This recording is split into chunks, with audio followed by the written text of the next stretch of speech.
Hello, this is the Provoked Prawn, and this is a video to compare Corsair's QL120 RGB fans with the LL120 RGB, seen here alongside the ML120 on the left, which is non-RGB, QL in the middle, and LL on the right.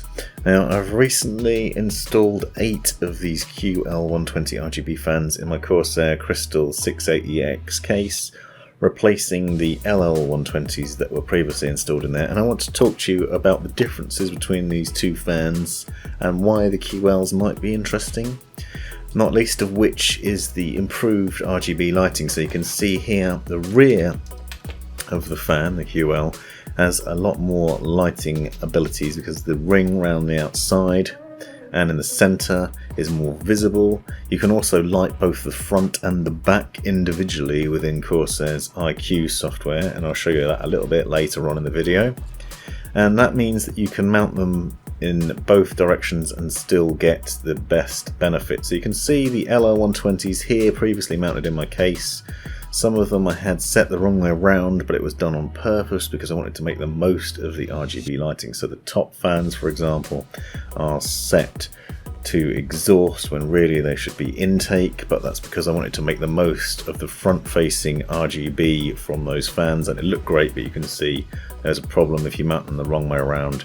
You lose out on the rear. Now the problem there is lost with QL120s because although you still have those arms and the supporting arms on the back, you lose the rubbish sticker. You've got this nice new shiny brushed aluminium looking thing instead, and instead you have a much nicer ring and more RGB lighting. You'll also note another difference is the anti-vibration mounts on the QL120 are larger and hopefully do a better job. They do seem to be quieter now they're in my case.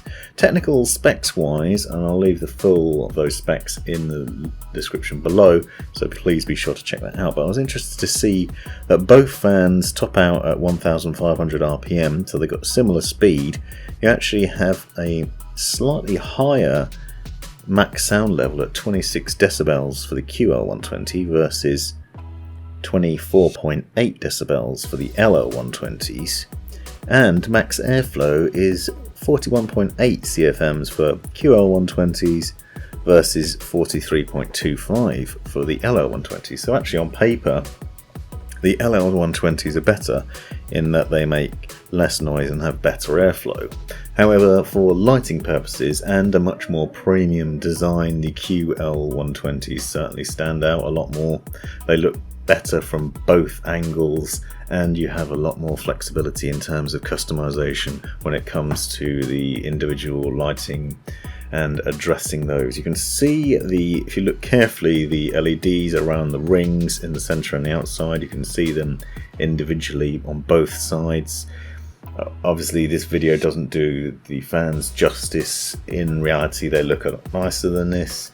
You'll see them in a minute installed in the case, but here you can see them mounted on all-in-one cooler, mounted on the radiator and set to intake, so they'll pull cold air across the radiator and into the case, keep that radiator cool, keep the CPU running at a good temperature, while also showing off the wonderful RGB lighting from the rear. That is something that I had a problem with, as I said, with the LL120s. So you can see the original LL120s, what they look like.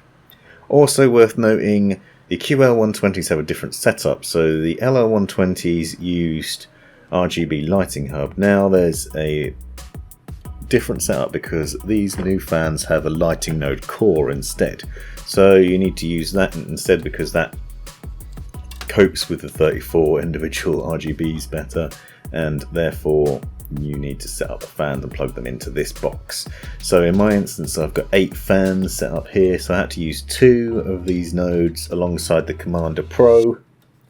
So all the 8 fans are plugged into here in the right order, so if you want to sync them up so that they create patterns in a certain order across your case, then you can plug them in there and make sure you get them in the right sequence. And I had them then plugged into the Commander Pro, and then it's all controllable within the iCUE software. And here you can see the finished product.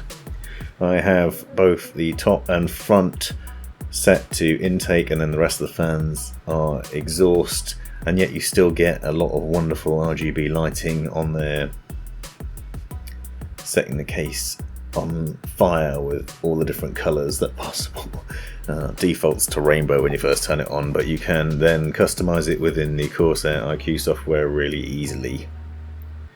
And you can obviously tweak the LL120s nicely too, and they do look fantastic. There's no denying that they look great. However, if you want more customization options, these QLs offer a lot more. So you can see a little taster here, and if you want to see more in-depth overview, please be sure to check out the QL120 unboxing I did. But you can see just how much you can change these. So you can change not only each individual fan, but each LED within it and the front and back, so you can turn the lighting on and off for each. So you can see the middle one here, for example, I've lit the back up but not the front, and then the top one has the front lit up, so you can do that. You can light the inner ring, the outer ring, you can light each of the little nodes within it as well. So there's a lot of customization and it's a really good design. However, they are very expensive. As I said, triple pack is £99, $99-ish. That comes with the core that you need and all the screws and everything you need to install it, but it's very expensive, especially if you've got a lot of fans to install. Hope you found this video useful. Let me know if you have any comments or questions. Thanks for watching.